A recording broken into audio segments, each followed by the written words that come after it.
a compartir mi pantalla.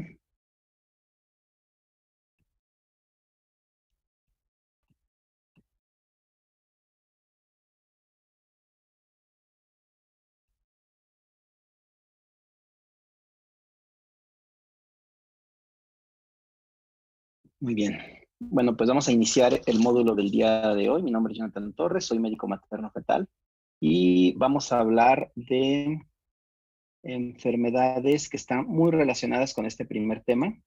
Déjenles compartir un momento, que es la placenta. Vamos a iniciar con el tema de la placenta. Después de eso vamos a hablar de preeclampsia, vamos a hablar de restricción y cualquier duda durante la plática, sin ningún problema, ¿vale? Bueno, entonces vamos a iniciar el módulo de materno fetal el día de hoy hablando de placenta. Hablar de placenta es intentar entender lo que hoy en día se conoce como los grandes síndromes obstétricos, que incluyen a preeclampsia, restricción del crecimiento fetal, muerte fetal, desprendimiento prematuro de placenta, parto pretérmino. Por lo tanto, hablar de placenta es hablar de la base de lo que es el bienestar fetal, de lo que es la homeostasis en el embarazo y entender por qué, si es un adecuado desarrollo, vamos a tener un embarazo saludable y al final vamos a tener la entrega de un recién nacido sano con una madre que se va a ir a casa sin ninguna complicación. Para eso debemos entender lo que es la placenta. Y bueno, para atravesar la placenta, esto es lo que tienen que atravesar cada uno de los nutrientes. Por lo tanto, los nutrientes deben tomarse todo el tiempo posible en el plasma materno para que sea capaz de cruzar el sincitio trofoblasto, cada uno de estos nutrientes, poder difundirse a través del estroma velloso de la placenta y entonces lograr llegar al endotelio capilar fetal. Esta estructura que están viendo en pantalla, esta imagen, nos demuestra lo que es la configuración placentaria. Esta configuración anatómica que evita de primera instancia, si ustedes lo ven así, el contacto directo de la sangre materna y fetal. Por eso es muy importante cada uno de los transportadores que tienen que ver con el que lleven los nutrientes del lado materno al lado fetal, porque es una gran barrera, porque es impresionante la cantidad de energía que va a ocupar la placenta para poder llevar los nutrientes de un lado a otro. También es importante los gradientes electroquímicos y los canales de difusión para que se puedan llevar a cabo el intercambio a través de esta interfaz uteroplacentaria.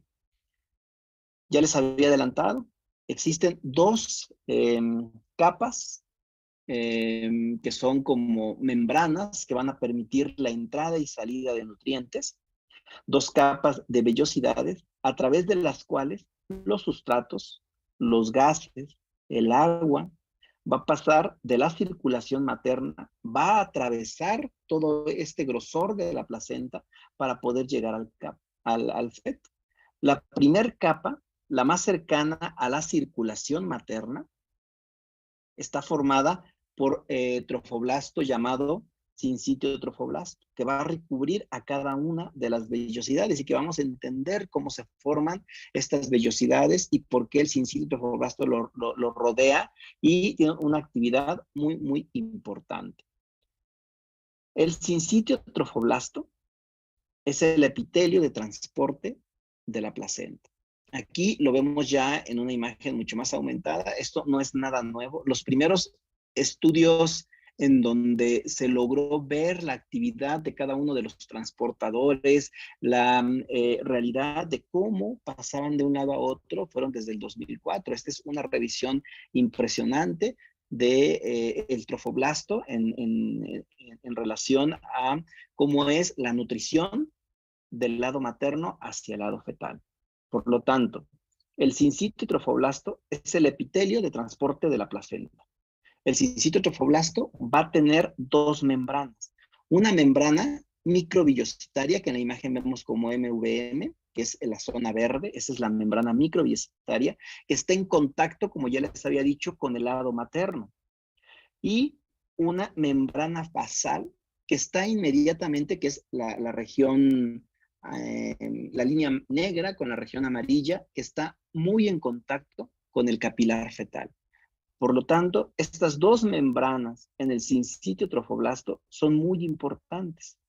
Después de que pasa a través de la membrana microbiocitaria, los sustratos deben lograr atravesar esta segunda membrana para poder llegar a la circulación del feto. Pero hay que tomar en cuenta que el endotelio capilar fetal también va a tener una permeabilidad selectiva a moléculas. Por ejemplo, va a restringir el paso de aminoácidos muy grandes, va a restringir el paso de aminoácidos con cierta carga para que no puedan pasar grandes o moléculas muy grandes de proteínas. El primer concepto que quiero que se queden con esta lámina en donde se ve muy gráficamente las dos membranas del sincitio trofoblasto es que este constituye una barrera que conocemos como barrera placentaria y va a limitar la velocidad de transporte de nutrientes hacia la circulación fetal. Entonces, el primer concepto es ese. ¿Quién forma la barrera placentaria? El sincitio trofoblasto. ¿Cómo la forma? Con sus dos membranas, la membrana microvillositaria, lado materno, la membrana basal, lado fetal, muy en contacto con el capilar fetal. El intercambio entre la madre y el feto, entre la placenta, bueno, más bien del lado placentario materno al lado placentario fetal, se hace a través de este sincitio trofoblasto, pero lo va a hacer la mayoría de los nutrientes a través de disfunción facilitada. Y el transporte activo lo va a hacer a través de un gradiente de concentración. Esto es muy importante, porque entonces quiere decir que va a poder expresar receptores para poder endocitar ciertos nutrientes, pero también va a poder abrir canales para poder permitir la entrada de nutrientes. Los mecanismos son los que conocemos desde toda la carrera, que son difusión simple, difusión por paso de transporte, difusión facilitada, que puede ser con transporte activo, y la endocitosis, exocitosis. Cada uno de estos va a tener una diferente forma de poder llegar hacia el capilar fetal, que es lo que vamos a estar viendo. Es importante tomar en cuenta que los nutrientes van a entrar en el lado fetal a través de proteínas de transporte activo, que van a estar ubicadas en la membrana microvillositaria, que está en el lado materno, y en la membrana basal.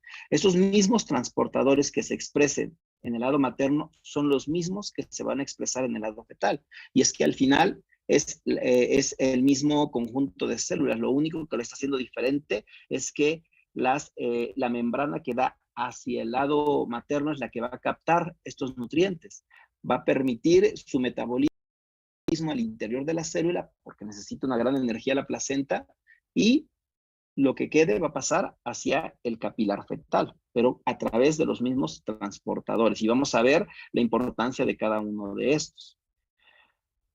El transporte de nutrientes que se va a ver reflejado a través de cómo va creciendo la placenta, que está muy relacionado con el crecimiento de fetal, con el crecimiento del feto, va a ser cómo veamos si está existiendo un adecuado o no transporte de cada uno de estos nutrientes.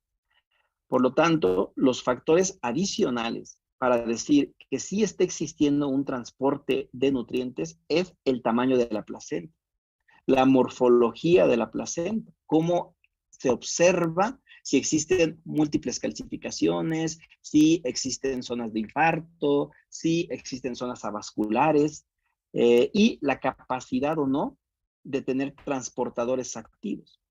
Y algo muy importante es el flujo sanguíneo útero placentario y el flujo sanguíneo feto-placentario. Por lo tanto, no solamente podemos ver si está existiendo o no un adecuado paso de sustrato de la madre al feto con el crecimiento fetal, sino que también las características de la placenta, incluyendo su peso, su morfología, nos van a decir si existe o no un adecuado transporte o no. Y esto es porque el pesar a la placenta una vez que nace un bebé sería de gran ayuda para poder tener mejores curvas de correlación en relación al peso placentario y el peso al nacimiento. Y poder tener un mejor marcador, por así llamarlo, de decir el feto está bien o le están faltando nutrientes. Pero también existe una asociación entre un exceso en el crecimiento de la placenta y malos resultados neonatales. ¿Por qué? Porque si estamos diciendo que si la placenta ocupa una gran cantidad de energía, las placentas grandes también va a pasar lo mismo que cuando un feto está creciendo muchísimo, necesita una gran cantidad de glucosa. Por lo tanto, no va a dejar nada hacia el lado fetal. El feto depende 100% de la glucosa que le pasa a la placenta.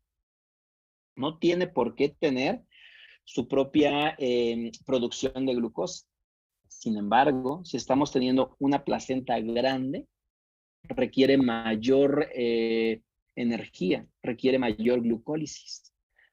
Todo el piruvato que logre en este primer ciclo de glucólisis la placenta obtener, va a entrar al ciclo de Krebs y entonces va a tener energía para expresar receptores que van a captar lípidos, que van a captar proteínas, pero en el lado materno.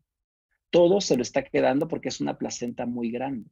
Por lo tanto, los extremos también en la placenta se ha visto que están muy relacionados con resultados adversos neonatales. ¿Qué pasa si se está quedando toda la glucosa? Ya les dije, el feto no tiene por qué tener glucólisis. Sin embargo, lo empieza a hacer, empieza a activar su metabolismo a nivel hepático.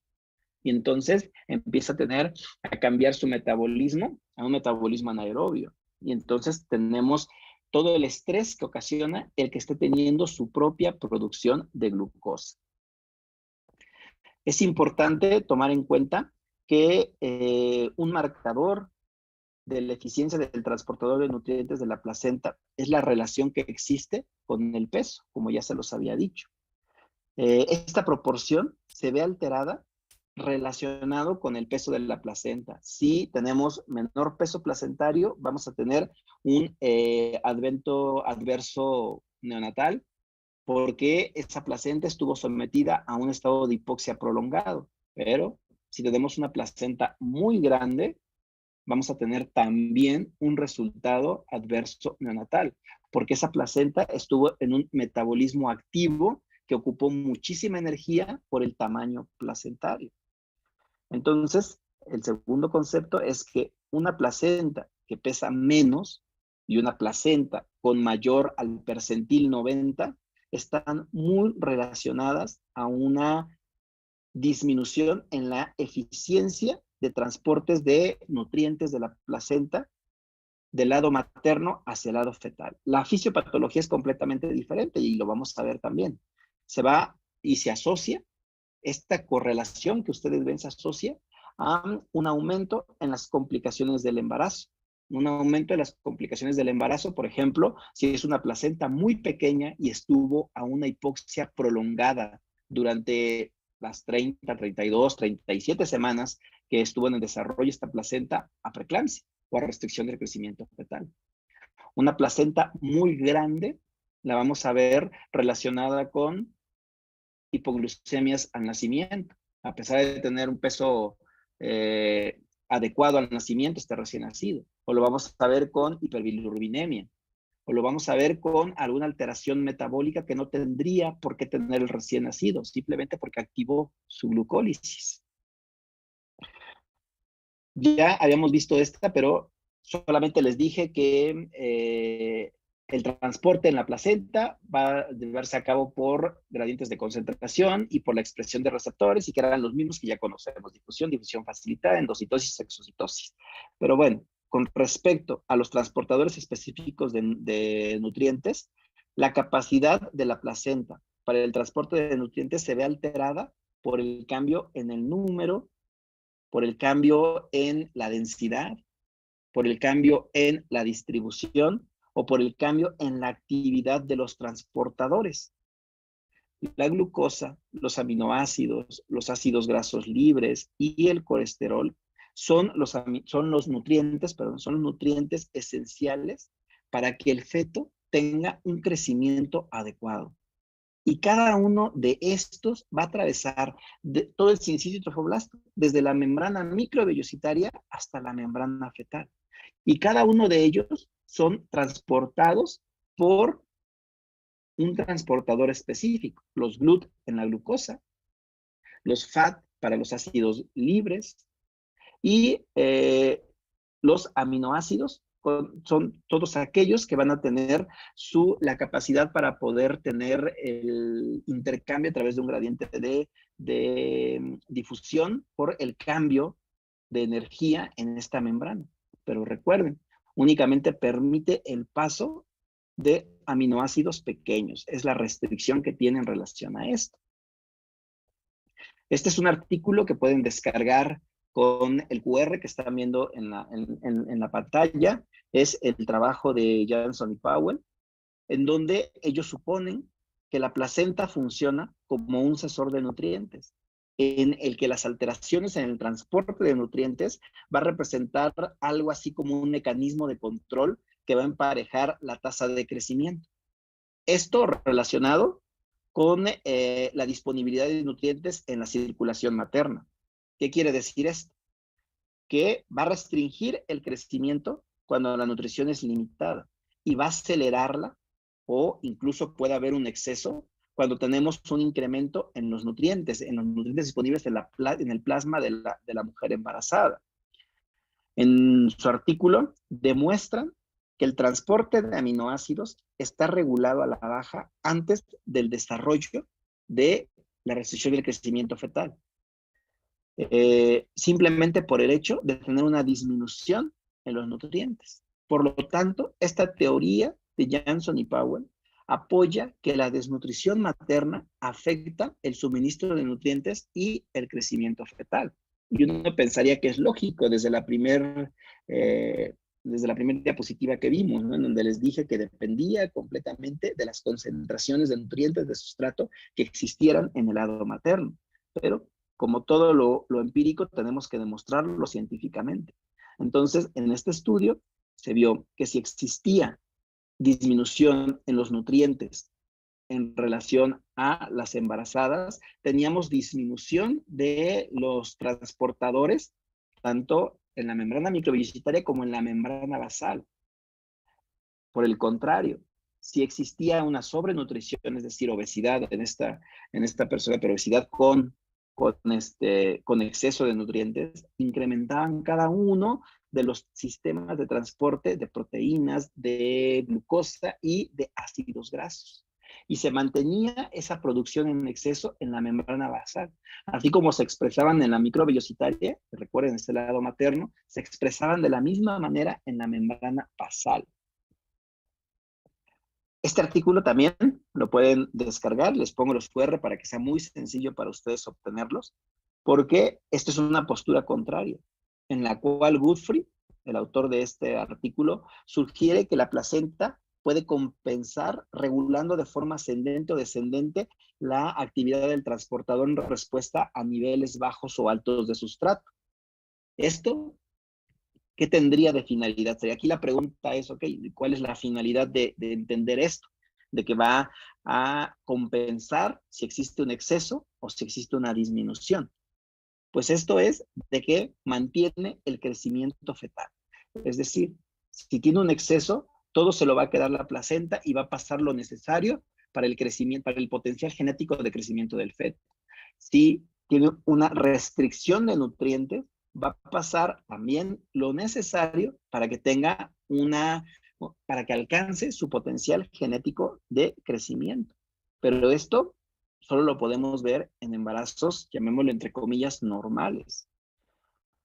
Porque los bebés más pequeños de estos embarazos normales tienen una actividad impresionante en el transporte de aminoácidos, mientras que la actividad del transporte de glucosa se reduce en alteraciones como hiperglucemia.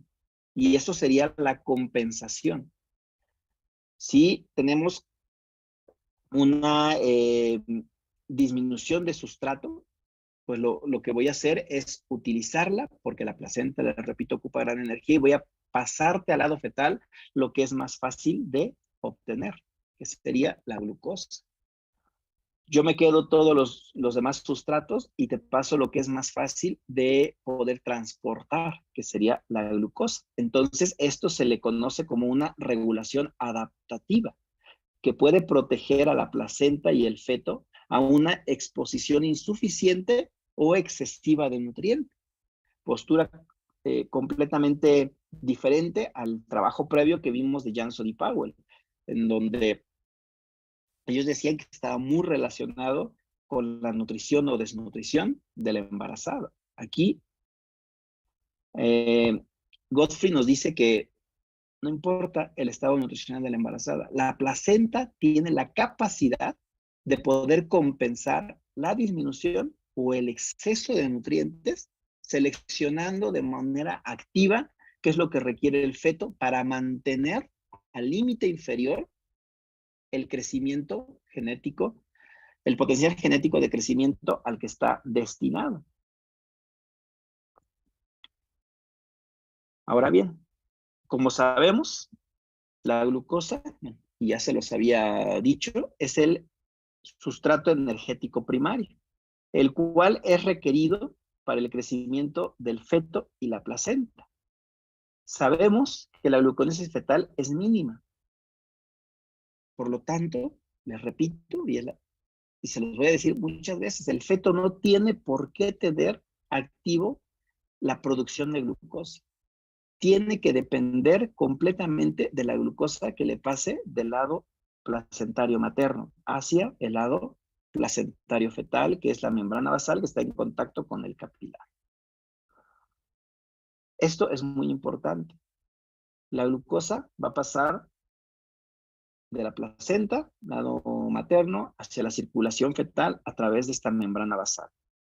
Su transporte va a ocurrir por difusión facilitada, por gradiente de concentración. ¿Cómo es esto? A través de los transportadores GLUT que van a abrir esas puertas para que por esta difusión pueda entrar la glucosa hacia el lado fetal. Para ver esto mejor, este artículo también lo pueden descargar. Realmente es muy recomendable porque se ve así explícitamente cómo está la distribución de cada uno de los transportadores de glucosa y nos da 4 puntos muy específicos para que podamos reflexionar, únicamente viendo esta imagen. El primero es que si ustedes ven, el GLUT1 siempre es el transportador más importante, pero se convierte en el transportador dominante hacia el final del embarazo. Si ustedes ven, está en la caja de colores del lado derecho y podemos ver cómo al inicio del embarazo está presente el GLUT1. Pero conforme va aumentando las semanas de gestación, se convierte en el dominante hacia el final del embarazo. El punto 2 es también que puedan observar cómo se expresa una gran cantidad de transportadores de glucosos en la membrana microvellositaria, es decir, del lado materno.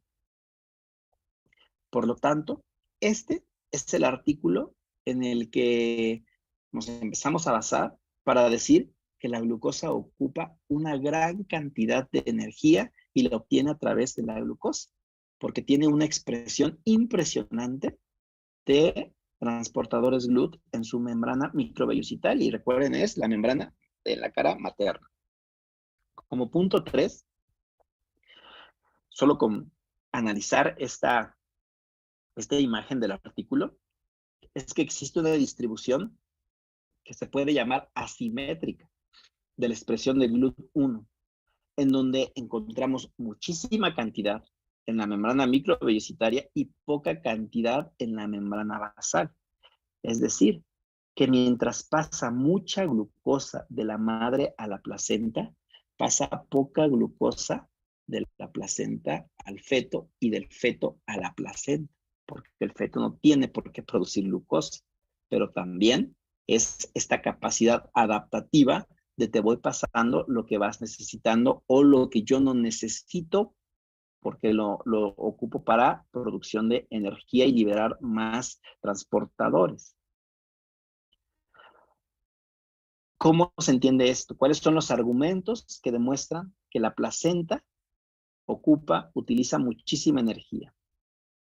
Y sobre todo al inicio del embarazo. Y es importantísimo entenderlo. Si vamos de la mano con el desarrollo embrionario y fetal, podemos entender por qué al inicio del embarazo ocupa una gran cantidad de energía. Y esta energía se mantiene, no es que disminuya, se mantiene a lo largo del embarazo, pero únicamente se vuelve efectiva hacia el tercer trimestre. No es tanto que disminuya.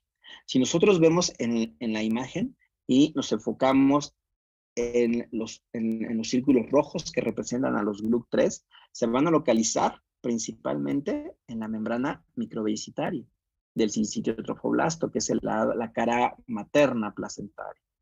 Pero también se van a expresar en el endotelio.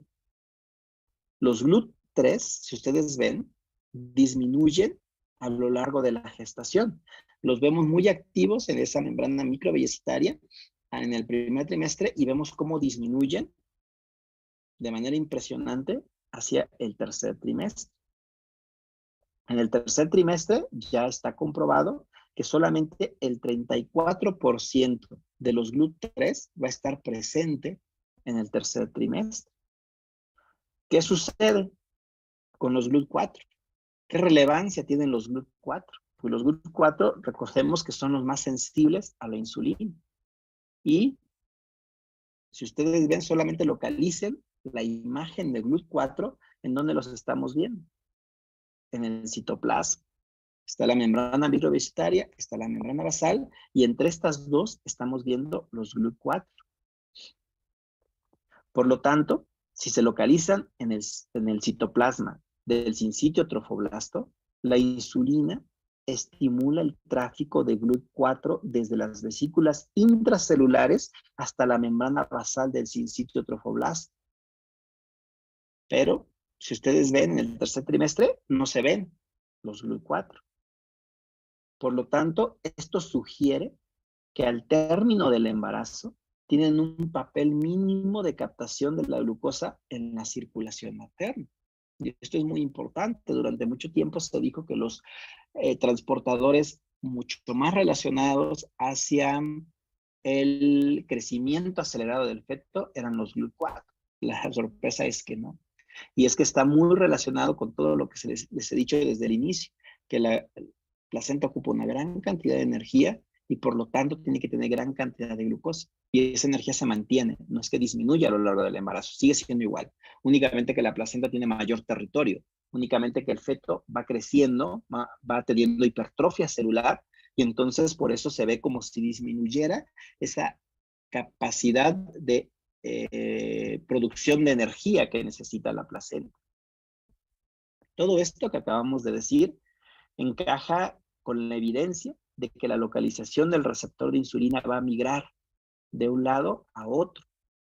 Y entonces, hacia el final del embarazo, vamos a tener ya expresión de receptores de insulina en el lado fetal. Y que la insulina materna, por otro lado, tiene un impacto menor hacia el final del embarazo. ¿Por qué? Porque se está preparando a este feto para que pueda, al momento de nacer, tener su propio metabolismo. Y entonces, pues por eso este artículo se vuelve muy relevante, porque con una simple gráfica podemos analizar estos 4 puntos y podemos argumentar el por qué decimos que la placenta ocupa una cantidad impresionante de energía, únicamente analizando y conociendo lo que hacen los GLUT3, los GLUT4. y entonces viendo esa expresión de primero a tercer trimestre. Realmente esto es impresionante cómo lo hace, cómo hace esto la placenta, ¿no? Pero bueno, no nos quedemos ahí, ya dijimos, bueno, pero entonces, si los GLUT4 están en el citoplasma, si los receptores de insulina materna están mucho más activos en el primer o segundo trimestre, no así en el tercer trimestre, que es cuando uno esperaría, porque es el crecimiento acelerado del feto, ¿qué sucede? Cada uno de los artículos, ojalá y de verdad puedan descargarlos y leerlos y no se queden solo con lo que yo les estoy diciendo, porque realmente vale la pena que ustedes lean cada uno de ellos y vayan armando o analizando la forma de discutir el por qué la placenta es tan relevante en los grandes síndromes obstétricos. Y para esto necesitamos conocer cómo funciona, cómo es que se lleva a cabo todo esto. En este artículo nos explican cómo la insulina, como bien sabemos, no atraviesa la placenta. Pero la placenta, como ya vimos desde el artículo previo, logra expresar una cantidad impresionante de, denme un momento.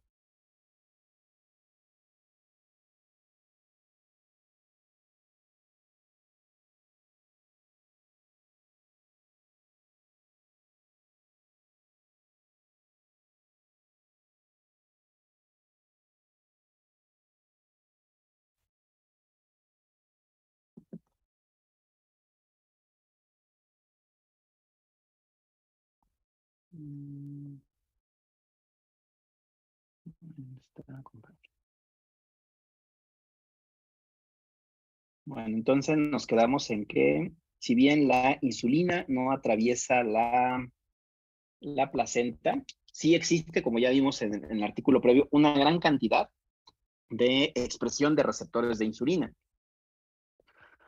Por lo tanto, ¿qué quiere decir esto? Que la insulina tiene efectos directos sobre la placenta. Y entonces vamos entendiendo el por qué a mayor expresión de receptores de insulina podemos llegar a tener un mayor aumento en el volumen de la placenta. Porque vamos a tener una expresión cruzada de los receptores similares de crecimiento, de receptores de crecimiento similares a la insulina. Entonces todo se va relacionando, el cómo el metabolismo placentario va haciendo que entendamos el por qué exceso de glucosa es malo, disminución de glucosa es malo, porque vamos a tener expresión de todas las hormonas, de todos los factores de crecimiento que influyen en el bienestar fetal y que influyen en la homeostasis del embarazo. Todavía existe, en 2023, todavía existe un debate de la localización de los receptores de insulina. Sabemos que existe expresión en el citoplasma porque ya nos los demostraron, pero no sabemos exactamente cuál es la localización del sincito trofoblasto en donde se expresan y tienen actividad. Sabemos que estos receptores de insulina están activos y es lógico pensar que están en el citoplasma del sincito trofoblasto porque su unión con la insulina, que sí está en el lado materno, va a permitir la fosforilación de su fracción beta para poder fosforilar una vez unida su porción intracelular al sustrato de insulina y poder unirse al inositol trifosfato, poder activar ATK, poder con esta activación ATK, que recuerden que es el culpable de todas las respuestas celulares, poder fosforilar aminoácidos esenciales y crear una función que sería liberar GLUT para permitir la entrada de la glucosa. Pues bueno, en la placenta sabemos que están ahí. ¿Dónde se expresan? No lo sabemos. De ahí que cobre relevancia el por qué no hemos entendido al 100% el que a pesar de tener una placenta enorme, tengamos casos de restricción. Y por el contrario, a pesar de tener una placenta muy pequeña, tengamos un crecimiento normal o un feto grande para edad gestacional. Entonces, aquí toma mucha relevancia el decir, se tiene razón en decir que la placenta compensa, que tiene un mecanismo compensatorio y que el que tenga dos membranas, una microvellocitaria hacia el lado materno, que literalmente agarra todo, sea selectiva para qué pasa hacia el lado fetal. Pero todo esto se ha investigado, o sea, no es nuevo, les repito.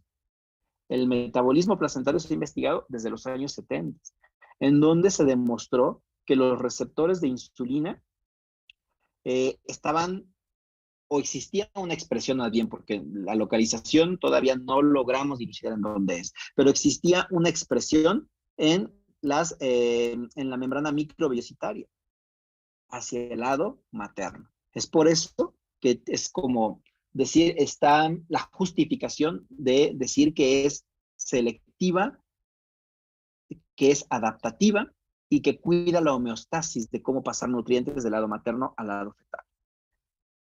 Les digo, o sea, desde los años 70, exactamente el año no lo tengo en la mente, pero los años 70 fue cuando se empezó a estudiar el metabolismo. Pasaron 20 años. En los años 90 se demuestra que la proteína del receptor de insulina estaba presente en el lado de la placenta, en el cincio trofoblast, en la membrana microbiocitaria, pero que también estaban presentes en la membrana basal. Ya se tuvo la capacidad de decir, y esto es lo que quiero que vean, cómo se están expresando los receptores. Ya no solamente se decía como 20 años atrás, están en el lado materno, y era lógico pensar que estuvieran en el lado materno, sino que también están en la membrana basal, en contacto con el capilar fetal. Pero estos solamente están presentes en los primeros 2 trimestres. Hacia el final del segundo trimestre y el inicio del tercer trimestre van disminuyendo la expresión en el lado materno y el lado fetal. ¿Esto qué nos dice? Nos dice que la respuesta placentaria cambia, se adapta y por lo tanto es diferente a lo largo de cada una de las semanas de gestación. La insulina que produce la madre, la insulina que produce el bebé, porque la insulina no atraviesa, pero el feto ya tiene que producir su insulina para poder captar, para poder meter la glucosa, porque no, si no, no tendría la capacidad de obtener esa energía básica. Entonces, recuerden, se los vuelvo a decir cómo funciona esto. Llega la insulina, se pega a su receptor, fosforila su porción beta. Al fosforilar su porción beta, lo que hace es convertirse en un receptor tirosininasa. Fosforila su porción beta a nivel transmembrana, y entonces eso crea una cascada de fosforilación que permite que su porción intracelular se una al sustrato. La unión de la porción intracelular al sustrato de insulina hace que sea capaz de unirse al inositol trifosfato. La unión del inositol trifosfato libera energía y hace que de la membrana se liberen 2 fosfatos más. Y entonces tenemos un inositol 5-fosfato, el cual es capaz de unirse a la molécula ATK. Y esta fosforilación activa hace que pueda fosforilar aminoácidos esenciales para crear una actividad celular, que en este caso sería la liberación de los GLUT de la mitocondria hacia la membrana celular.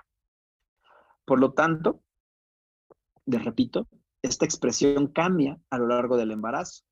Es diferente, hay fluctuaciones.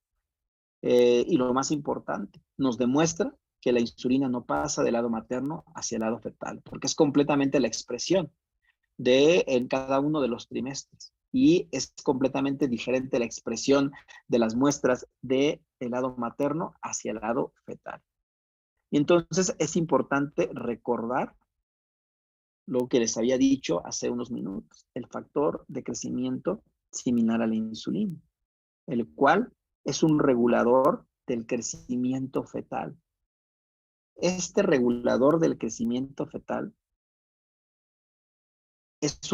valga la redundancia, es un factor de crecimiento que va a incrementar la expresión de los GLUT1 y por lo tanto la captación de glucosa en la membrana basal, pero no en la membrana microbiocitaria. Y entonces aquí toma relevancia el primer artículo que les mostré, el cómo se iban expresando de forma diferente los diferentes GLUT a lo largo de la gestación. ¿Y por qué es importante esto? ¿Por qué es importante entender o bueno, ya entendimos, lo sabemos que la insulina no pasa a la placenta, pero ¿por qué es importante entender que tiene una reacción cruzada con el factor de crecimiento similar a la insulina, que esto permite que se empiecen a liberar GLUT1, que es adaptativo el metabolismo de glucosa a lo largo de las semanas de gestación? ¿Por qué es importante? Porque en circunstancias especiales, y esto se tiene que ver con los grandes síndromes obstétricos, la expresión del receptor de insulina es equiparable tanto en la membrana microvellositaria como en la membrana basal. Y entonces esto nos dice que está existiendo una adaptación, que está existiendo una compensación. Si existe un exceso de, de, de glucosa en el lado materno y están activos todos los mecanismos de fosforilación en el lado materno, hacen que disminuya su activación en la membrana basal, para que la glucosa sea la que necesita el feto para tener un crecimiento armónico. Por el contrario, si está disminuido en el lado materno, activa mucho más receptores en el lado fetal para poder captar todo lo que se puede y poder pasarlo. Y poder tener esta expresión de GLUT, esta fosforilación que nos permita tener GLUT. De ahí la relevancia de que los capilares fetales tengan la expresión de receptores de insulina. Pero no puede pasar insulina a través de la membrana, de la membrana placentaria. ¿Y qué otra circunstancia puede existir? Por ejemplo, si tenemos a mujeres con obesidad, con un índice de masa corporal incluso mayor a 35, sabemos que la obesidad ocasiona resistencia a la insulina. Por lo tanto, en estas mujeres embarazadas está demostrado que tienen 30 veces menos sensibilidad a la insulina en comparación con mujeres controles que no tienen obesidad.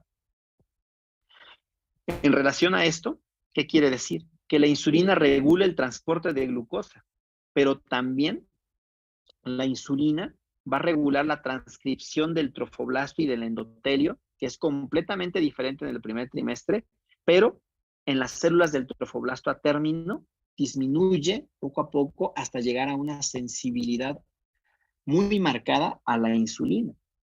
Y otro punto que debemos entender en relación a que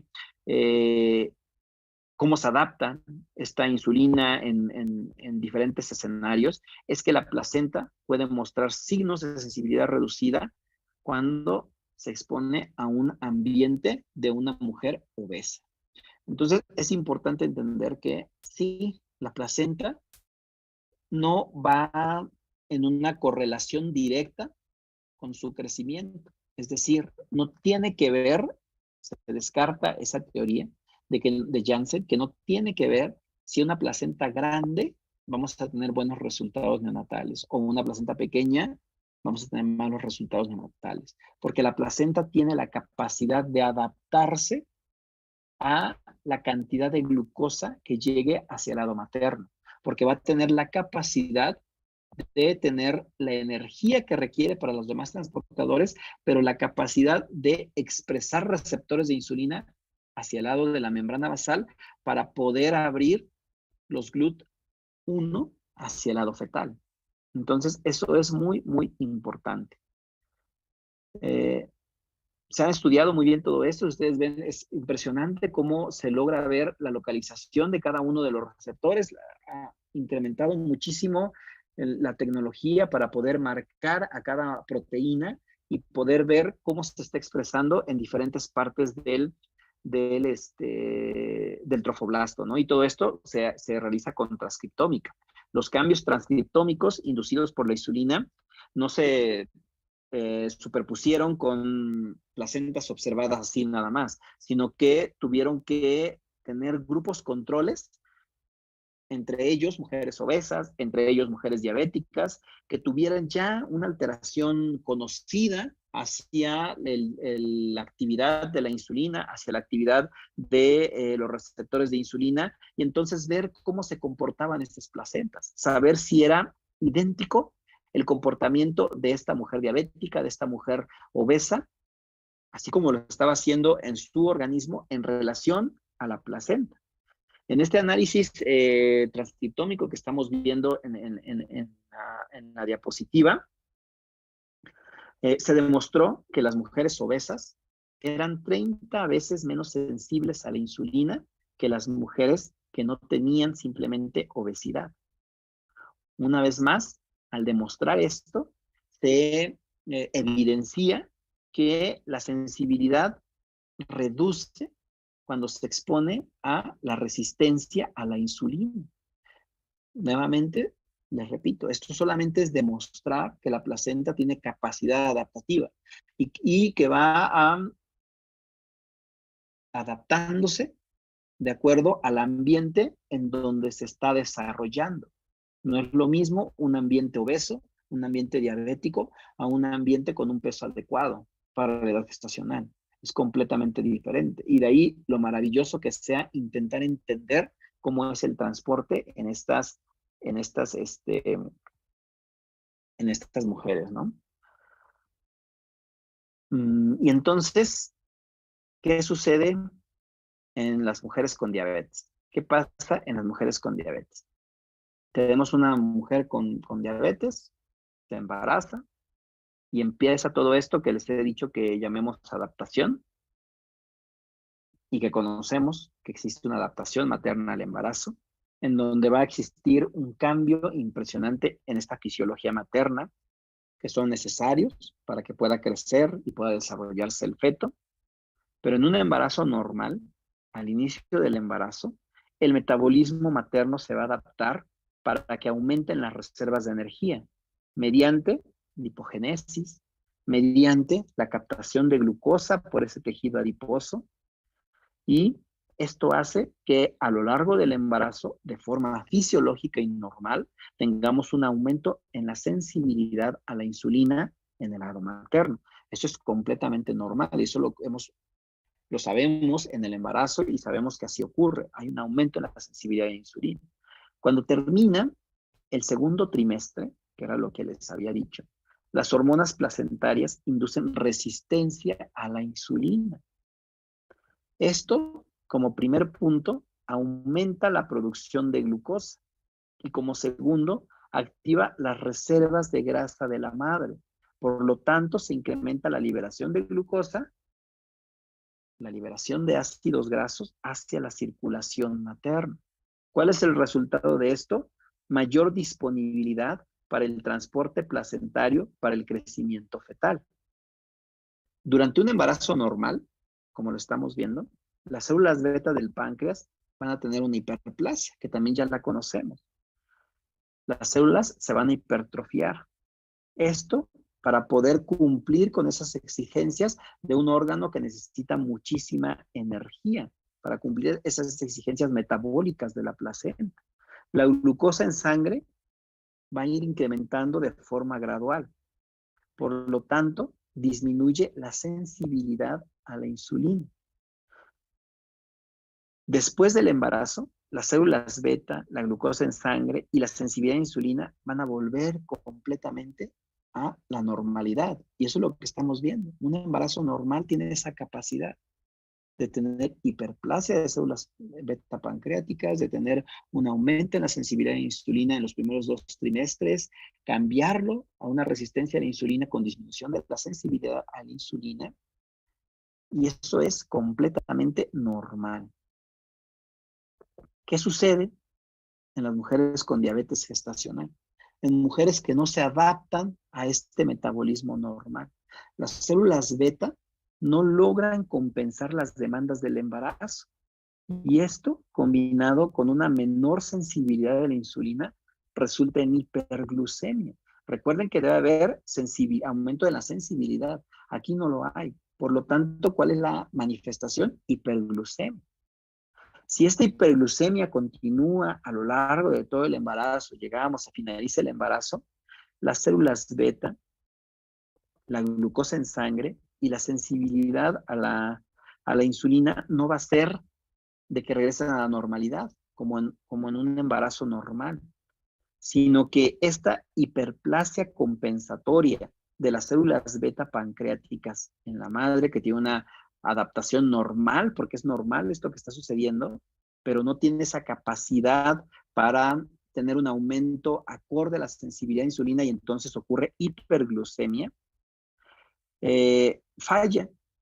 Y entonces tenemos un aumento en las concentraciones de glucosa en el lado materno.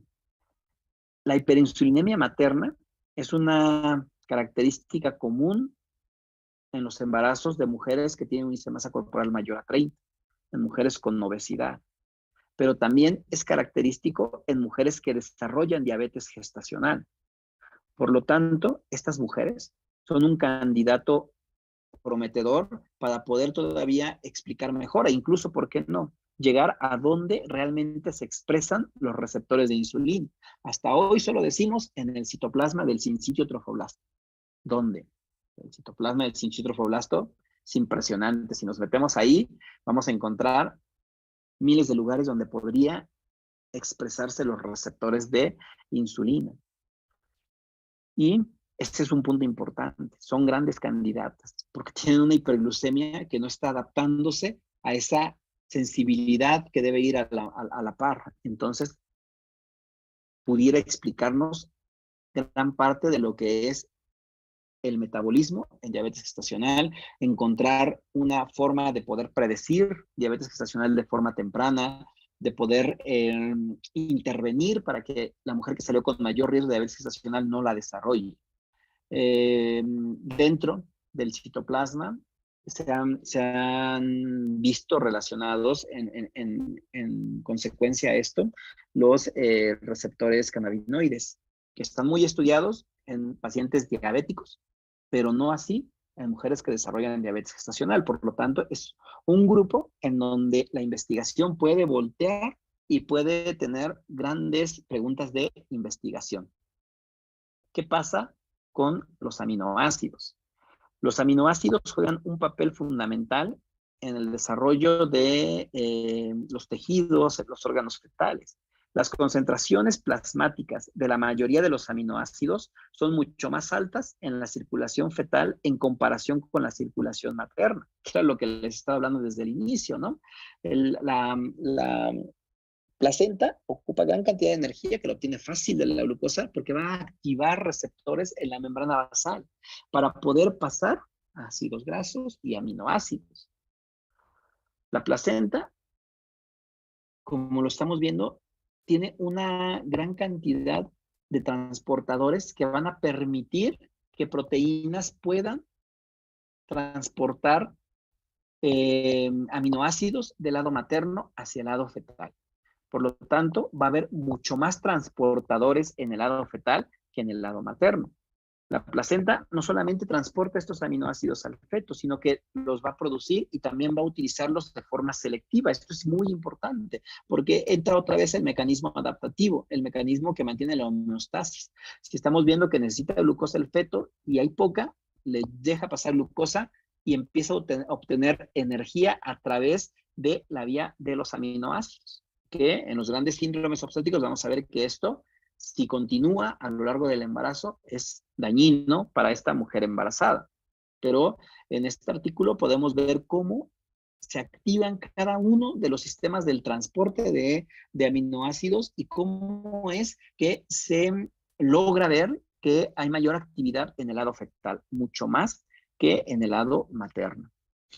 Y también es parte de este artículo que también tienen que leer, un obligado si quieren meterse más en relación a conocer a la placenta, es que se han identificado muchísimos sistemas, como vimos en la tabla, que fueron los primeros identificados, y que hay muchísimos sistemas de transporte de aminoácidos en relación a la placenta.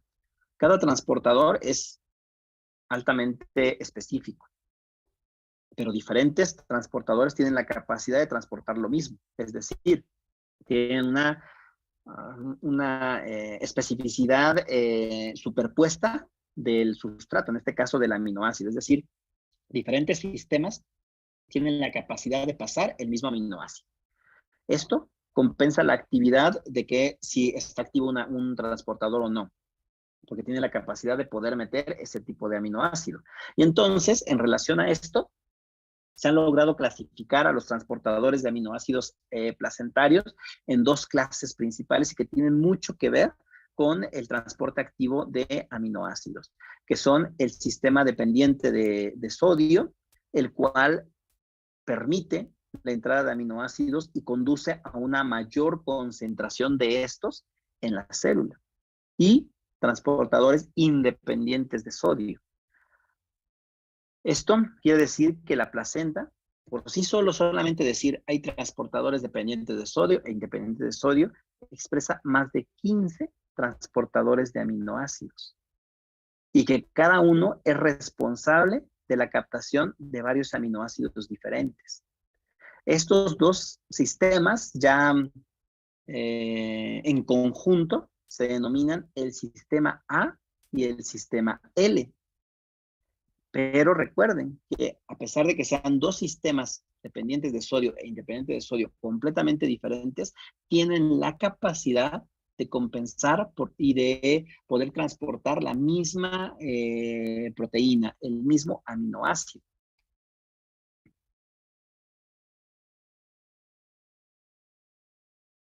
Se han identificado muchos tipos de sistemas de transporte de aminoácido en la placenta. Los dos más estudiados, los dos ya relacionados al bienestar fetal, es el sistema A y el sistema L.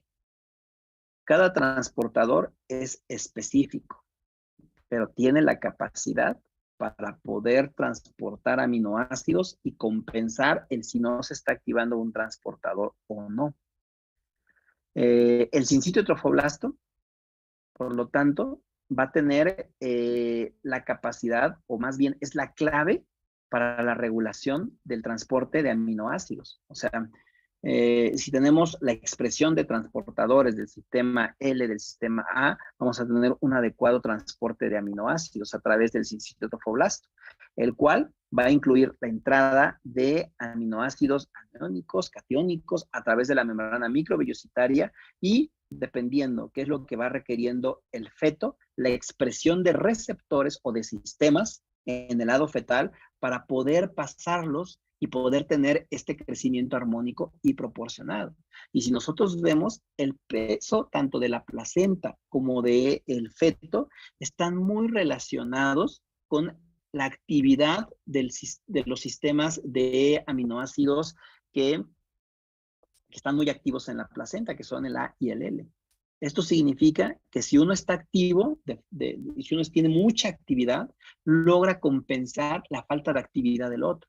Y entonces, a mayor actividad del sistema del transportador de aminoácidos, vamos a tener un mayor crecimiento fetal, con un crecimiento armónico y proporcionado también de la placenta.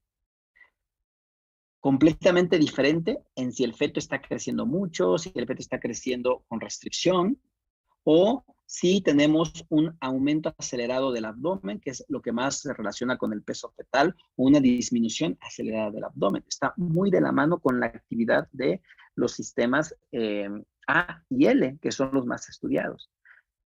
El sistema A, para que se vaya entendiendo, que es el que estamos viendo aquí en la tabla de este artículo, es un sistema de transporte dependiente de sodio, el cual permite la entrada de aminoácidos a través de la membrana microbiocitaria, citoplasma, membrana basal, para llegar al capilar fetal. Los aminoácidos que más logra transportar y que se ha visto porque han sido ya marcados son alanina, serina y glicina, que lo hace a través y de forma activa de la membrana microbiocitaria hacia la membrana fetal y capilar fetal.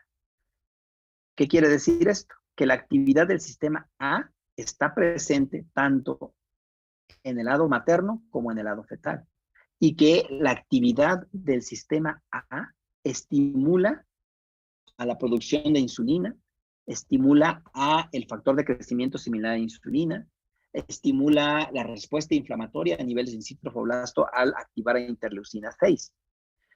Y esto hace que entonces el lado fetal pueda obtener estos aminoácidos de forma pues mucho más sencilla.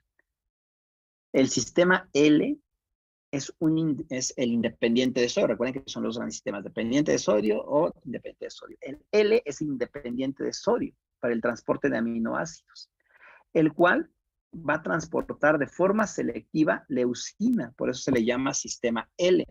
Recuerden que compensa, o sea, no importa si está activa o no, y compensan de forma similar, ¿no? Pero el sistema A, de forma selectiva, transporta alanina, serina y glicina, no se les olvide, alanina, serina y glicina, el sistema A. Y el L, por eso se le denomina L, porque su afinidad es para transportar leucina. Sin embargo, ante una actividad disminuida del A, sería capaz de poder transportar alanina, serina y glicina. Aún así, tiene afinidad por el transporte de leucina. También, la característica de estos transportadores, como se los he dicho desde el inicio, es que están muy relacionados con la glucosa, están muy relacionados con el metabolismo de insulina. Y tenemos en el sistema L diferentes formas que se pueden expresar y que se han visto ya marcadas en la membrana, sobre todo microvellositaria, que son el sistema L, LAT2, LAT3 y LAT4. Son los más relacionados en función placentaria en el lado microvellositario. Y en la membrana fetal, la 3, 4 y 1. Bueno, esto no es tan relevante porque recuerden que compensa, pero sí es importante que recuerden que se llama sistema L y que es independiente de sodio porque tiene afinidad para transportar leucina. Sistema A, que es el dependiente de sodio y que tiene afinidad para, y por eso es A, porque el primero que tiene afinidad es alanina, pero también serina y glicina. Pero cada uno puede compensar la actividad de los demás. ¿Qué sucede con el transporte de ácidos grasos? Los ácidos grasos son súper importantes para poder tener un desarrollo fetal óptimo, sobre todo de los sistemas más importantes, sistema nervioso y sistema cardiovascular. Por lo tanto, la expresión durante el embarazo y la expresión o actividad de los transportadores de ácidos grasos debe ser todavía mucho más adaptativa. Debe mostrar una homeostasis perfecta para poder lograr transportar los aminoácidos del lado materno, perdón, los ácidos grasos del lado materno hacia el lado fetal. Entonces, realmente es importante entender cómo pasa esto. Los ácidos grasos van a cumplir muchísimas funciones críticas. Lo más importante, y lo recalco porque toman mucha relevancia, es el desarrollo del sistema nervioso central. Es importantísimo entender eso. También, los ácidos grasos, al pasar hacia el lado fetal, van a permitir la comunicación, la acumulación de grasa y la formación de glucagón a nivel hepático. En la placenta, además de lo que ya hemos platicado de glucosa, que es lo que más necesita de oxígeno, también requiere un aporte continuo de grasa, de lípidos. Aquí toma relevancia el cambio que les dije al inicio también, de que al final del embarazo no es que disminuya el aporte de glucosa placentaria o la capacidad que tenga para la glucosa, sino que va utilizando, como se va adaptando, diferentes nutrientes. Al final del embarazo utiliza más ácidos grasos. Y entonces se ve cómo el metabolismo hace que virtualmente veamos que disminuye la glucosa, pero no es así, está utilizando la energía a través de los ácidos grasos.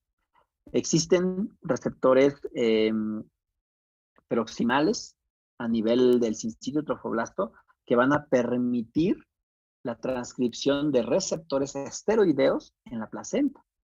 Esto hace que sea una transferencia materno-fetal muy particular de ácido araquidónico, lo cual es la clave para que entonces tengamos en el feto la activación de sustancias vasoactivas. Esto hace que entonces el feto correlacione de manera positiva la sensibilidad a la insulina. Porque recuerden, si bien no pasa insulina, el feto la empieza a producir. ¿Y cuáles son de los principales activadores de la insulina? Pues los ácidos grasos. Estamos diciendo que tiene una transferencia materno-fetal de ácido araquidónico, pues es lógico pensar que vamos a tener mayor actividad de insulina a mayor edad gestacional. Y se va relacionando con el factor de crecimiento similar a la insulina, porque entonces estamos en un crecimiento acelerado, en una hipertrofia celular en este feto que está teniendo un crecimiento acelerado que es normal. En la placenta, regresando al lado materno, se utilizan para el metabolismo activo a medida que aumentan las semanas de gestación. ¿Cómo lo hace? A través de la beta-oxidación. Esto hace que se logren almacenar y que después los vaya utilizando poco a poco y que esto permita también que no la misma cantidad de ácidos grasos que ingresa al lado materno pueda llegar a la membrana basal, para que no sea una gran cantidad, porque ya vimos que los ácidos grasos estimulan de forma activa. Entonces, si tenemos una gran cantidad de ácidos grasos en el lado fetal, vamos a tener una activación de insulina de forma impresionante. Y es que solo una pequeña cantidad de ácidos grasos va a ser transferida de forma directa de membrana a membrana. La mayoría se va a originar por una movilización de ácidos grasos que se van a almacenar en el lado materno y que poco a poco, dependiendo de los requerimientos del feto, los va a ir pasando de forma selectiva. Algo que debemos también recordar es que ácidos grasos de cadenas grandes, como los triglicéridos, no pueden cruzar el sitio trofoblasto. Primero tienen que descomponerse a ácidos grasos libres para poder pasar de la membrana microvellositaria a la membrana basal.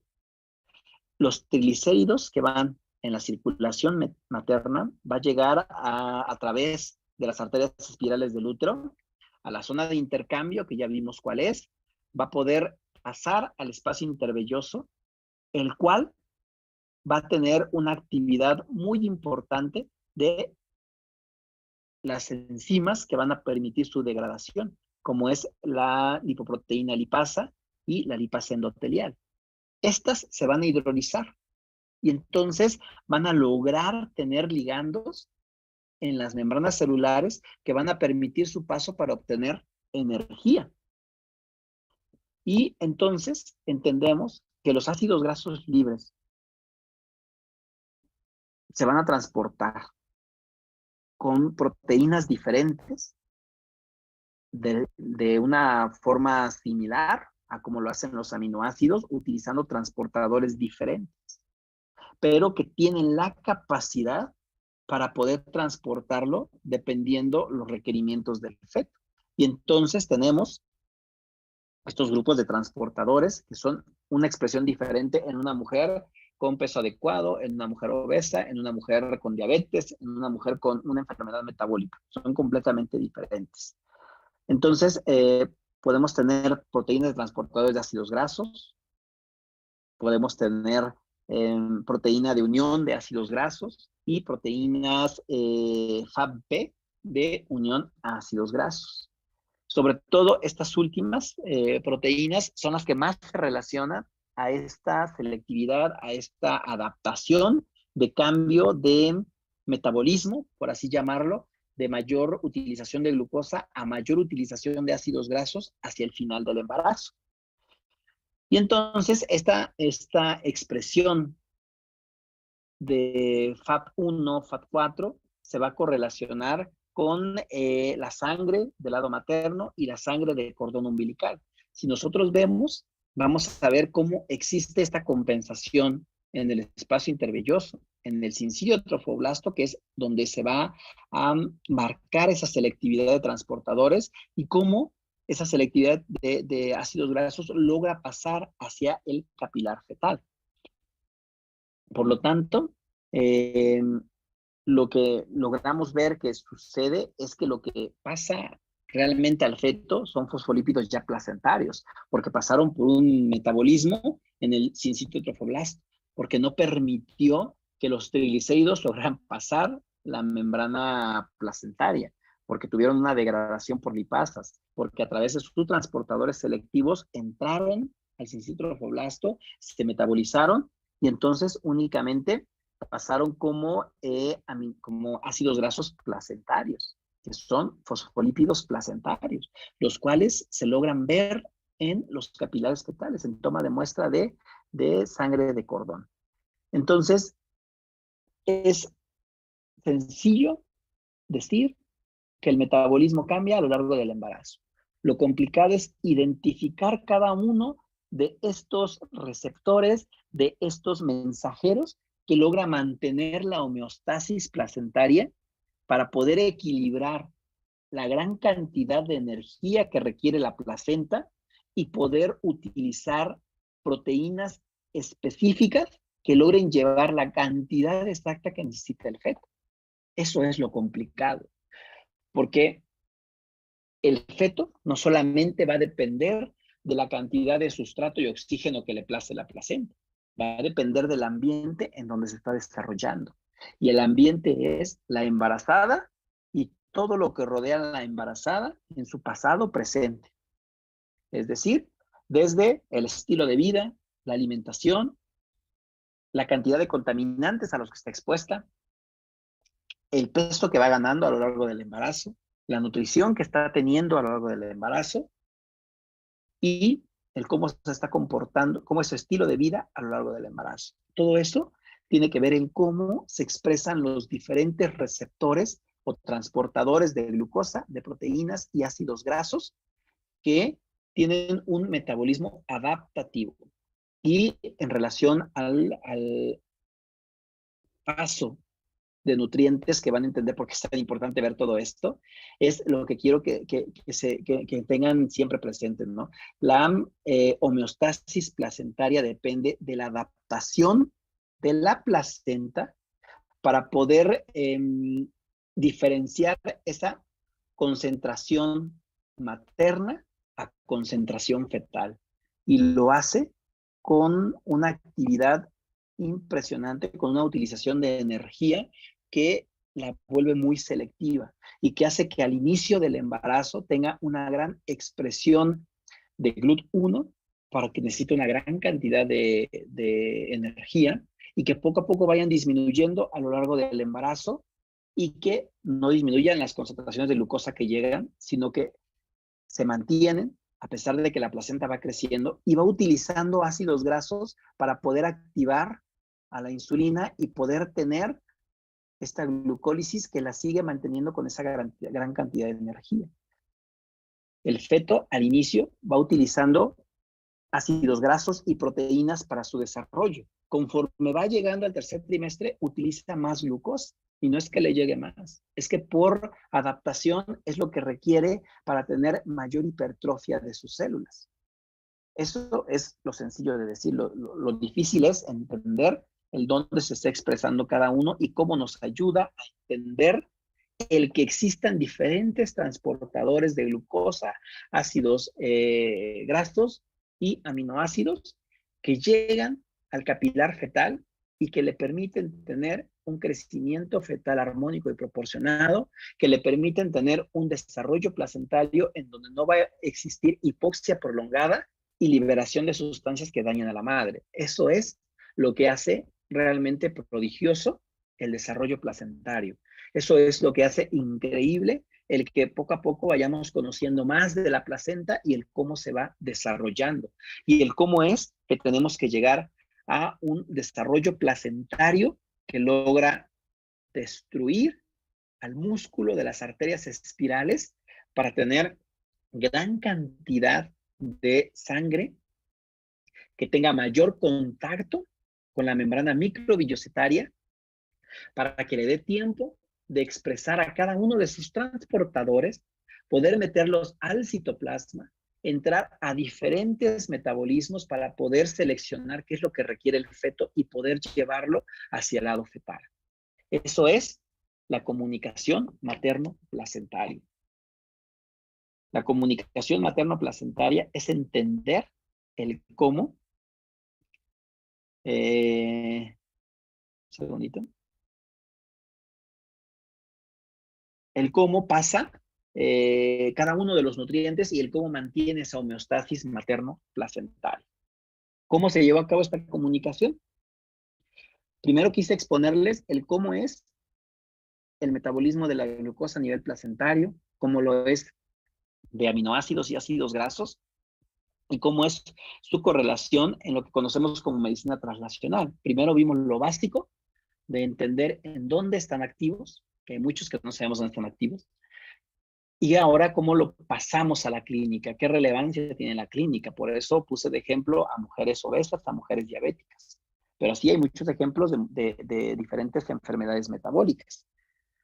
¿Cómo se lleva a cabo esta comunicación? ¿Qué sucede para que se lleve a cabo esta comunicación? Y entonces debemos entender ahora el desarrollo embrionario de la placenta, ya no solo el funcional, el cómo está expresando receptores para poder llevar a cabo su actividad, sino el cómo se desarrolló la placenta. La placenta se desarrolla en 3 grandes etapas. Una primera etapa que se conoce como aposición o adhesión inestable, una segunda etapa que se conoce como adhesión estable o implantación, y una tercera etapa que se conoce como invasión trofoblástica, que es la más estudiada y que tiene 2 grandes oleadas, primera oleada y segunda oleada trofoblástica.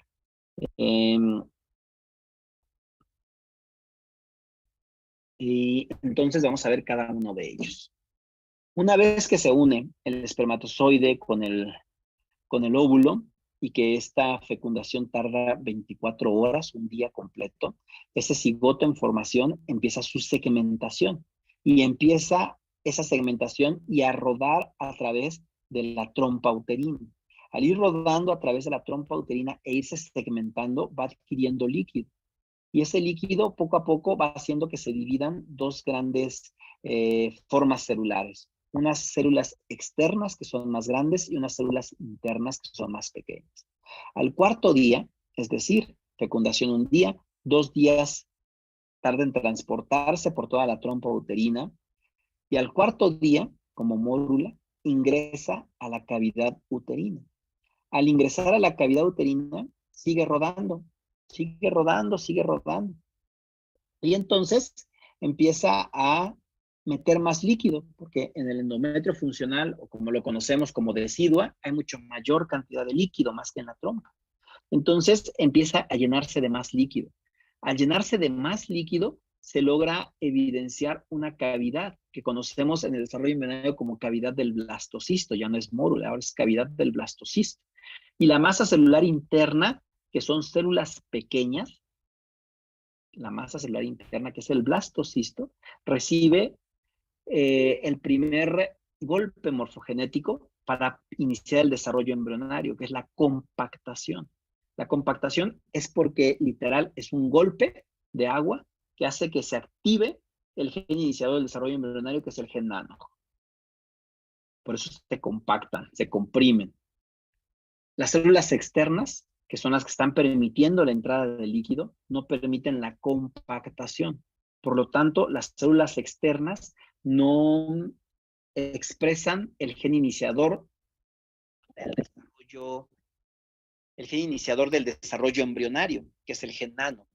Las células externas empiezan a producir un RNA que va a traslocar una molécula de adhesión.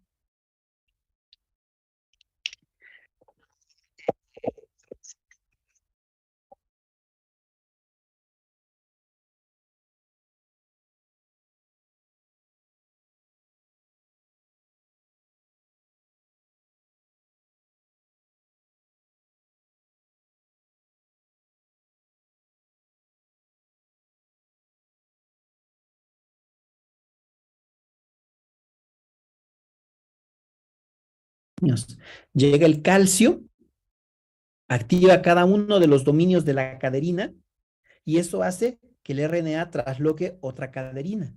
Inmediatamente se va a activar porque ya está en la zona rica en calcio. Y entonces se va a formar un dímero ciscaderina. El dímero ciscaderina es capaz de unirse a una caderina del endometrio funcional o decidua, como quieran llamarle, materna. Esa molécula son, si bien es la misma especie, Son dos seres vivos diferentes. Por lo tanto, recibe el nombre de molécula transcaderina. Son dos dímeros ciscaderina, misma especie, pero diferente ser vivo. Por eso se llama molécula transcaderina. La característica de las moléculas transcaderina es que expresan en sus polos un segundo mensajero.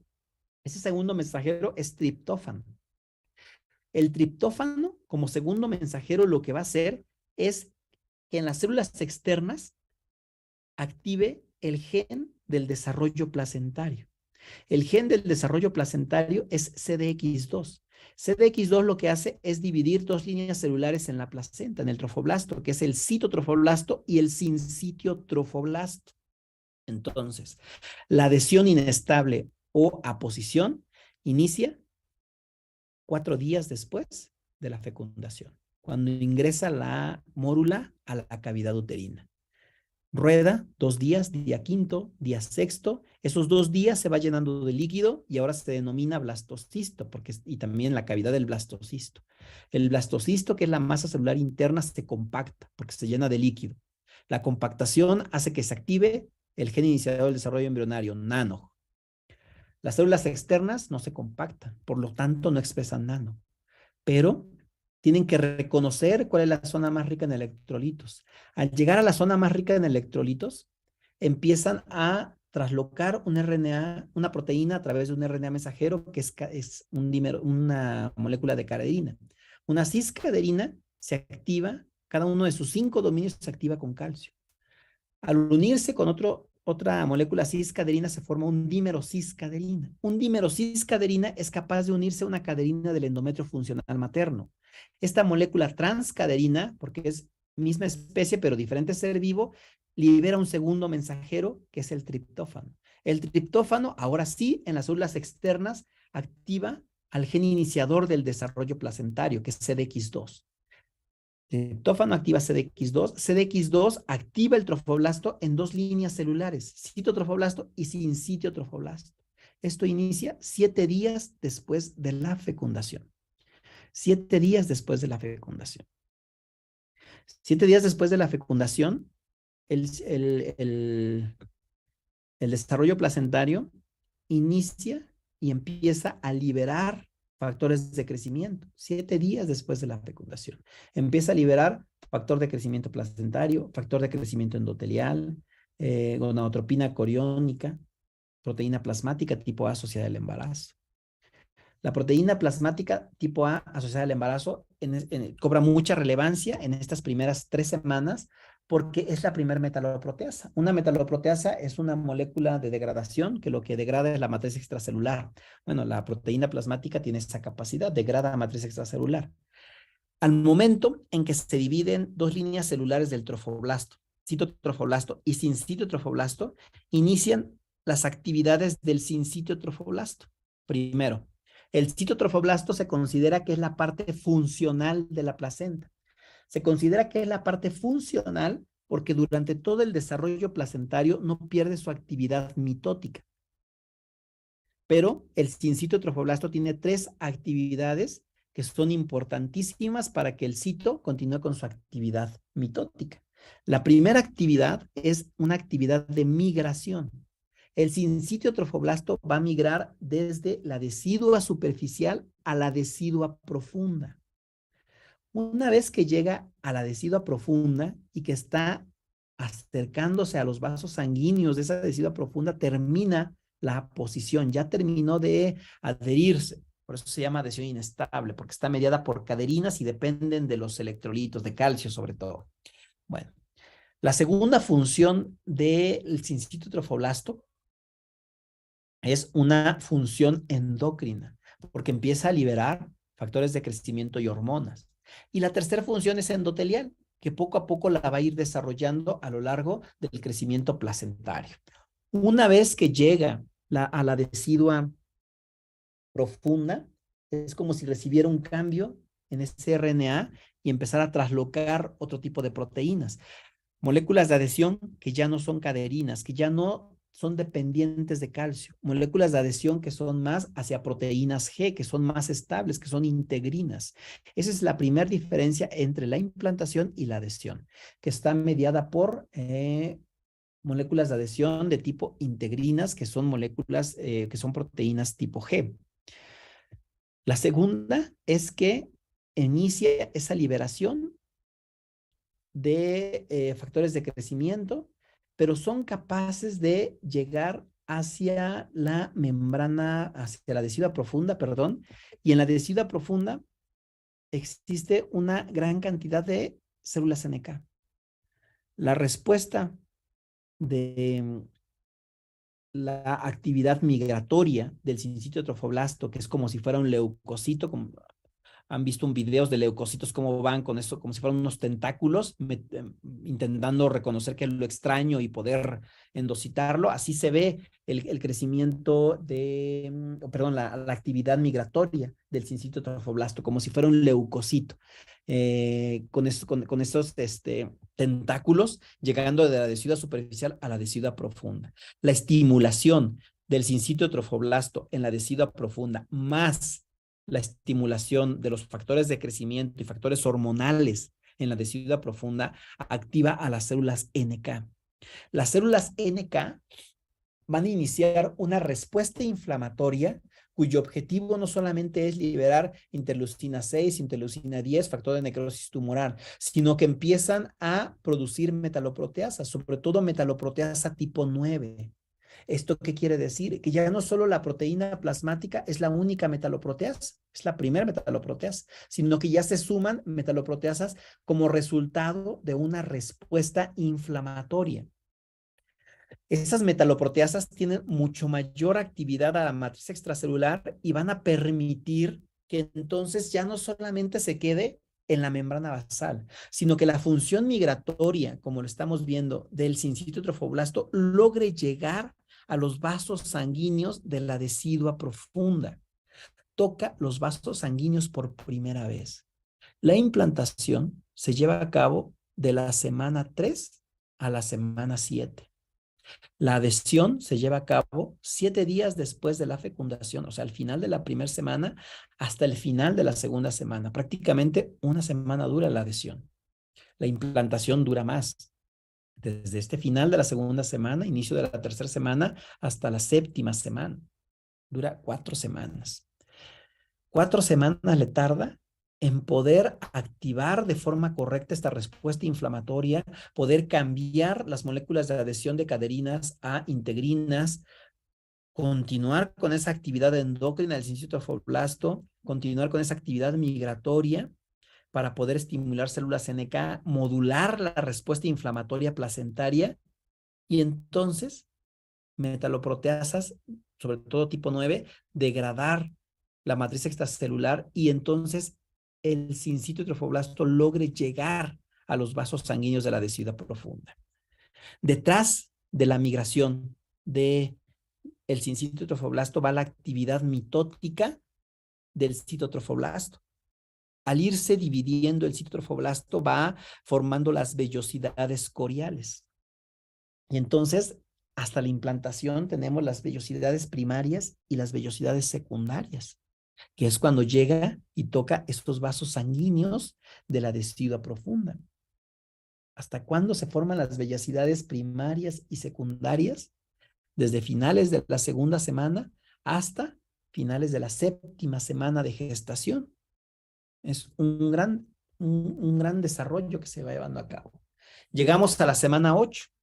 En la semana 8 inicia la etapa más estudiada en relación a todos los estudios de medicina, de investigación básica, investigación clínica, que es la invasión trofoblástica. La invasión trofoblástica se va a dividir en 2 grandes oleadas. La primera oleada trofoblástica que va de la semana 8 a la semana 14 y la segunda oleada trofoblástica que va de la semana 14 a la semana 16. En la semana 16 termina el desarrollo placentario. Todo lo que sucede desde 7 días después de la fecundación hasta la semana 16 es lo que va a normar la actividad placentaria y todo lo que ya vimos de nutrición placentaria y nutrición fetal, que mantiene la homeostasis del embarazo. Todo lo que ocurre 7 días después de la fecundación hasta la semana 16. La invasión trofoblástica en su primera oleada de la semana 8 a la semana 14 tiene el objetivo de ocasionar un taponamiento en las arterias espirales. El taponamiento en las arterias espirales es para ocasionar un estado de hipoxia en el lado fetal. Puede parecer ilógico. ¿Por qué? Si estoy teniendo un desarrollo de un ser vivo, ¿por qué quiero que entre en un estado de hipoxia? El tener un estado de hipoxia en un gran endotelio, que es la placenta, permite la actividad de hormonas inductoras ante la hipoxia. Estas proteínas lo que van a hacer es formar nuevos vasos sanguíneos. Por lo tanto, la primera oleada trofoblástica, cuya característica es ocasionar un taponamiento a través de las vellosidades secundarias en las arterias espirales, lo tapa completamente, es ocasionar un estado de hipoxia para que se formen vasos sanguíneos, es decir, angiogénesis. Ese es el objetivo de por qué un taponamiento. Esa angiogénesis permite que pase sangre con sustrato, con oxígeno del lado materno hacia el lado fetal, porque esos vasos sanguíneos, simplemente por el hecho, desde la implantación tocó los vasos sanguíneos de la decidua profunda, permiten el paso de sangre a baja velocidad. Los vasos sanguíneos que se están formando en el sincitio trofoblasto son de baja velocidad, y es lo que a lo largo del desarrollo placentario conocemos como lagunas placentarias. ¿Cuándo se forman? Semana 8 de gestación, en donde ya están completamente formadas las vellosidades secundarias y va a iniciar el desarrollo de las vellosidades terciarias. ¿Cuándo pasa esto? Cuando el citotrofoblasto va a migrar. Es el momento en que el citotrofoblasto migra. Recuerden que hasta este momento el que migraba era el sincitotrofoblasto. Pasamos la semana 8, 9, 10, 11, 12, 13 y llegamos a la semana 14. En la semana 14, el feto ya tiene una frecuencia cardíaca rítmica que le permite mantener una presión arterial que es equiparable al lado materno. El que iguale la presión arterial en el lado materno y el lado fetal es una señal indirecta para que se lleve a cabo la migración del citotrofoblasto. Y entonces el citotrofoblasto va a migrar y ese taponamiento que estamos viendo se va a ir hacia la parte interna y la parte externa de las arterias espirales, ya no las va a tapar. Si la respuesta inflamatoria que inició desde la implantación, cuyo objetivo es formar metaloproteasas, continúa, las metaloproteasas van a degradar la matriz extracelular de las células musculares. Y entonces no va a haber pegamento entre las células musculares. Y el citotrofoblasto, al migrar a las paredes laterales, va a ocupar el lugar de la matriz extracelular. Por eso comúnmente hemos conocido como destrucción de las células musculares. No es que las destruya, las desplaza. Y las desplaza porque ocupa el lugar del pegamento entre las células musculares, que es la matriz extracelular. Al no tener contacto una célula muscular con otra, no va a tener la capacidad de contracción. Y al no tener la capacidad de contracción, vamos a tener un vaso que no va a tener resistencia porque no se va a contraer.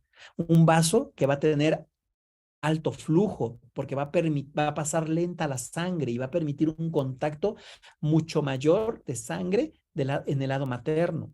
Y entonces vamos a tener alta capacitancia, porque ese contacto prolongado de sangre materna va a permitir esa actividad que ya vimos de seleccionar cómo va a ser la actividad de los transportadores de sustrato del lado materno hacia el lado fetal. Es la importancia de conocer también cómo es el desarrollo placentario desde el punto de vista embriológico. En este momento, en la segunda oleada trofoblástica, es cuando toma relevancia o mayor relevancia la actividad endotelial del sincitio trofoblasto. La actividad endotelial es expresar en la membrana receptores tipo tirosincinasa. Los receptores tipo tirosina sinasa tienen características muy peculiares. Una de ellas es que tienen 3 zonas. Una región soluble que va a captar a una proteína, a un factor de crecimiento, a una hormona. Una porción transmembrana que va a iniciar que va a anclar la porción soluble con una porción intracelular, que va a ser el responsable de iniciar toda una cascada de fosforilación para que a través de aminoácidos esenciales, en este caso a través de arginina, se logre obtener óxido nítrico. ¿Y qué es el óxido nítrico? Pues el mayor o el vasodilatador natural más potente que tenemos. Y entonces esto es lo que se denomina como función endotelial placentaria.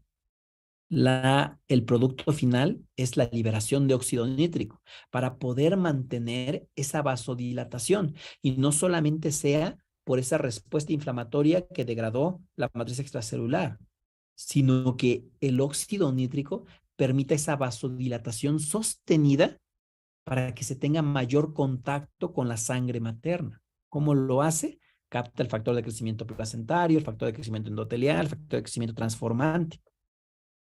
A través de una cascada de fosforilación, empieza a utilizar arginina para que empiece a producirse la liberación de óxido nítrico y entonces mantenga esa vasodilatación. En preeclampsia,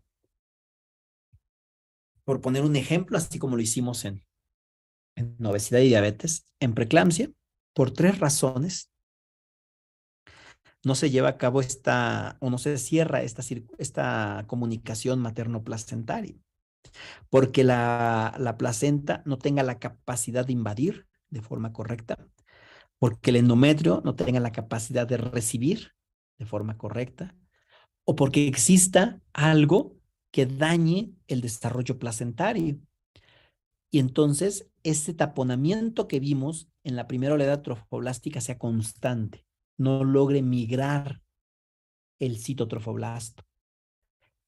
El responsable de los grandes síndromes obstétricos es la falta de migración del citotrofoblasto, porque entonces al existir una falta de migración del citotrofoblasto, vamos a tener una hipoxia constante, una hipoxia prolongada. Ante la hipoxia prolongada, puede existir un daño en los receptores tipo tirosina sinasa y entonces no permitir que esa porción soluble se ancle a su porción transmembrana. Puede ser porque existe un daño ya genético por una enfermedad inflamatoria crónica, como puede ser diabetes, como puede ser obesidad, como puede ser hipertensión, lupus, síndrome de anticuerpos antifosfolípidos, o porque la placenta produzca exceso de la porción soluble porque no está teniendo la respuesta de liberación de óxido nítrico. Entonces, tiene que ver la capacidad de invasión, la capacidad de recepción y el macroambiente que rodea el desarrollo placentario. Esa porción soluble del receptor, tirosina sinasa, o porción soluble del receptor del factor de crecimiento placentario, continúa su actividad y sigue anclando el factor de crecimiento placentario. La respuesta es, necesito más. Entonces, a través de un splicing alternativo, de un empalme alternativo, empieza a producir isoformas de la porción soluble del receptor tipo tirosina sinasa. Pero eso sigue captando los factores de crecimiento. La respuesta placentaria es voy a producir más, pero esa producción sigue captando los factores de crecimiento. Eso hace que esos factores de crecimiento anclados a la porción soluble del receptor tipo tirosina sinasa se vayan a la circulación materna y no hagan su efecto en el endotelio placentario. Y el efecto, recuerden que es la liberación de óxido nítrico para mantener la vasodilatación. No hay vasodilatación porque el culpable es que no se quitó el taponamiento, porque no hubo migración del citotrofoblasto. Ese es el inicio de la cascada fisiopatológica de los grandes síndromes obstétricos, la falta de migración del citotrofoblasto, que vamos a ver por qué ocurre. Entonces, esa porción soluble del receptor tipo tirosina sinasa, que se conoce como SFLT1, que se une a los factores de crecimiento, se va a la circulación, primero placentaria y después materna. Todo esto se echó a andar, no es decir, una paciente que llega con 30 semanas a urgencias y llega con preeclampsia severa o llega con restricción del crecimiento, es porque se desarrolló en ese momento. Toda la cascada fisiopatológica de esto se echó a andar tan temprano como el primer trimestre. Únicamente que en el primer trimestre estaba en un estadio preclínico, en donde si existen estos factores predisponentes que tanto hemos hablado, que son ambientales, genéticos, inmunológicos presentes, van a alterar el desarrollo y entonces va a permitir llegar a un segundo estadio, que es el estadio clínico. Únicamente la diferencia es que en el estadio preclínico, poco a poco, esa porción soluble del receptor tirosina que consume el factor de crecimiento placentario va a alcanzar concentraciones suficientes como para dañar al glomérulo y la paciente poco a poco lo vaya manifestando con proteinuria.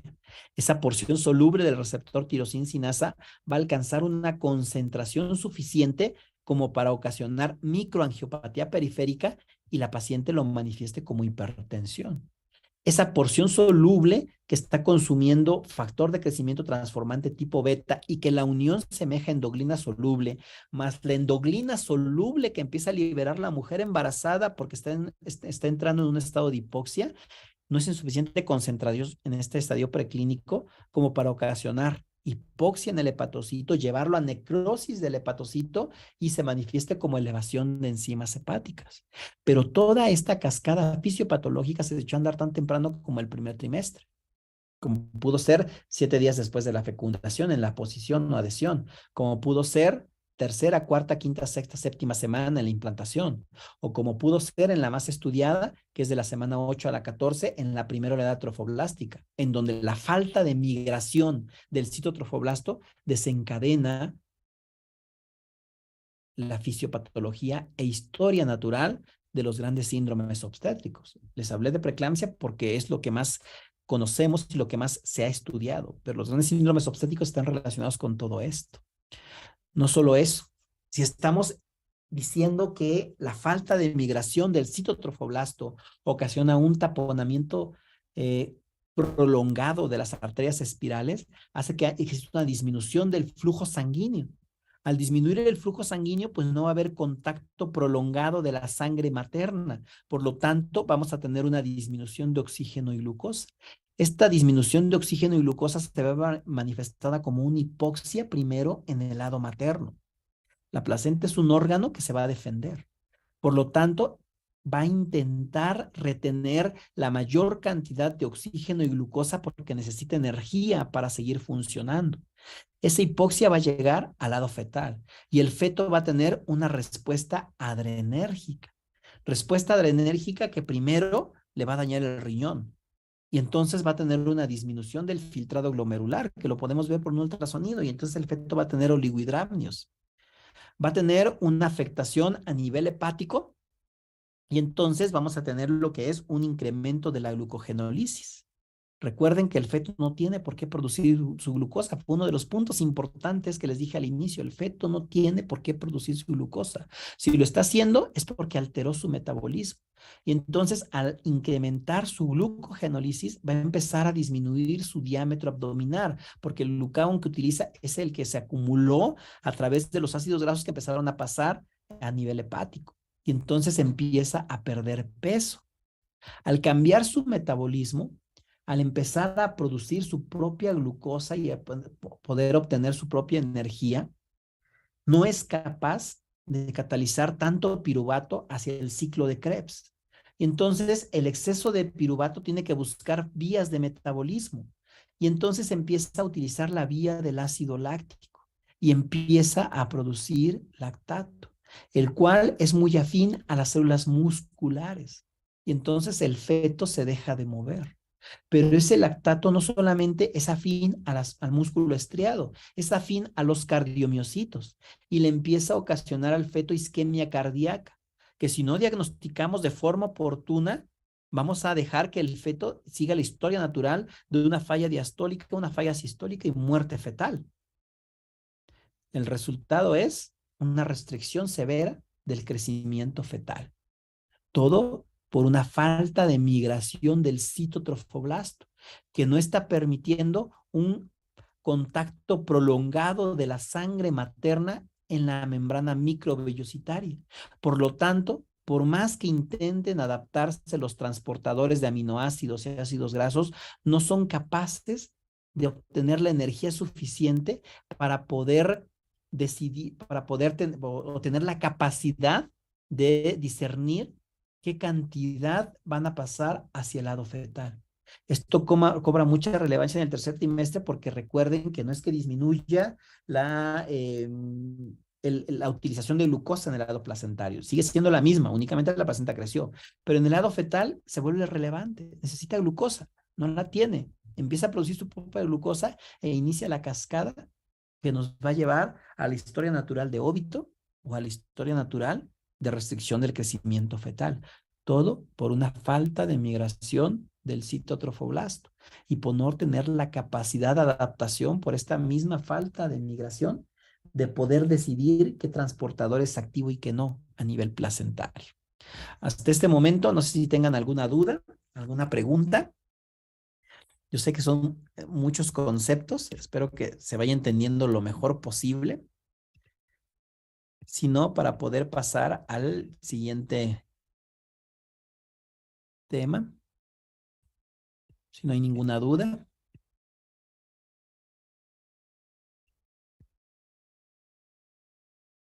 Bueno, vamos a pasar al siguiente tema que va muy de la mano, que es preeclampsia.